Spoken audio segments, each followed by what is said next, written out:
Sarah, this is Rebecca. Okay, so we're going to talk through, we will talk through what you've got here, and if you want more in-depth feedback after you listen to this and after you've worked on some stuff, let me know, and we can talk through this more. All right. I grew up in a small So I love, rather than your name and your topic. Nice job. I love how you're starting with this large image. One of the things that I want you to realize is that the very first slide is setting up the template for the rest of your slideshow. So you have chosen one font and you've chosen one font color and only two sizes in this first font. So in this first slide. So that's what I'm expecting to see throughout the rest of this, these large images and these fonts. town with roughly 6,000 people in it called Milton in southern Wisconsin.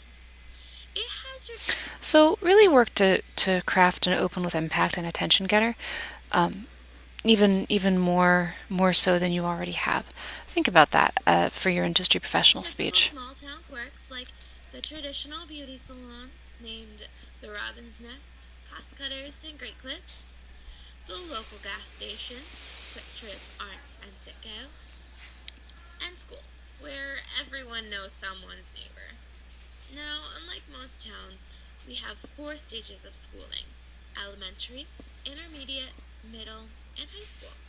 Okay, so one of the things that I'm listening for is that fleshed out introduction. So personal credibility, why do I care as an audience member, and a preview statement. So I'm listening for that kind of a thing. So just for future reference, one of the things that happened is you broke your pattern already. So you started out with black text and that was the only added element, and so now you're moving to red text. And do you see how this text is really tiny? Make sure that you are using larger font sizes so that they feel intentional, and also so that the person in the back of the room can actually see them, right? So we're looking to create these, whoops, that's not yours. We're looking to create these patterns, and we want to make sure it feels like part of an entire slide deck. Also, the focus of this picture seems to be this lady in the poster. So can you move this over so it's on that third line? That's one of those things that may help you find maybe some white space in the image so that you can make this bigger and stuff like that. The Robin's Nest, cost cutters and great clips, the local gas stations, Quick Trip, Arts, and Sitco. Okay, one thing that you want to be careful about is ending your sentences, your phrases in questions. So you and great clips, quick pick, arts, and Sitco. And so you see how you made those lists and you ended them up in an upward pitch. That makes you sound a little less confident, a little less sure. So really try to end your sentences on downward pitches. It's going to help you sound like you know what you're talking about.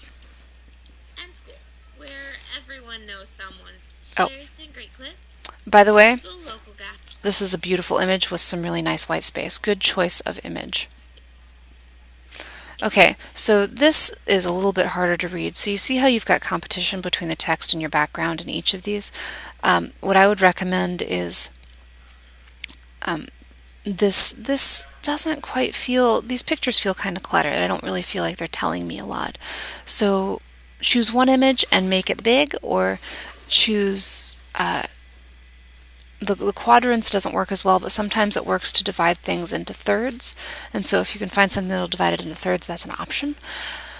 And still, we're working to make this text feel intentional. And this is so tiny that it doesn't quite feel intentional. Intermediate, middle, and high school. You notice this odd man out, intermediate. Well, that's simply where we learned 4th through 6th grade before advancing to middle school. My favorite part about Milton, Wisconsin was the Rock. It's located in front of the high school. Okay, so make sure that each of your slides does have text on it. We are looking for that. This is a fun image, though. I like how you're talking about the rock. And it's a giant boulder that everyone paints. It's actually illegal, but that's the fun part about it. We would sneak out in the middle of the night, paint the rock however we wanted, and try not to get caught. The next morning, everyone talked about the neat painting, and you felt awesome knowing that you helped with that. My favorite place to eat would definitely be Culver's. Now, if you haven't experienced it, Okay, so you're doing a great job including an insider's perspective to your hometown. Nice work with that. So really do make sure that you are including you're including text on every single slide. You're doing that a little bit. Work to maintain unity. So you see how this has its own text, but it doesn't go along with the font that you've chosen. So make sure that you are really creating that pattern and making this text feel intentional. All right. I like how you have cited all of your references down here. Please make sure you're citing on the image as well. And let me know if you have questions. All right, I'll talk to you soon, Sarah. Bye.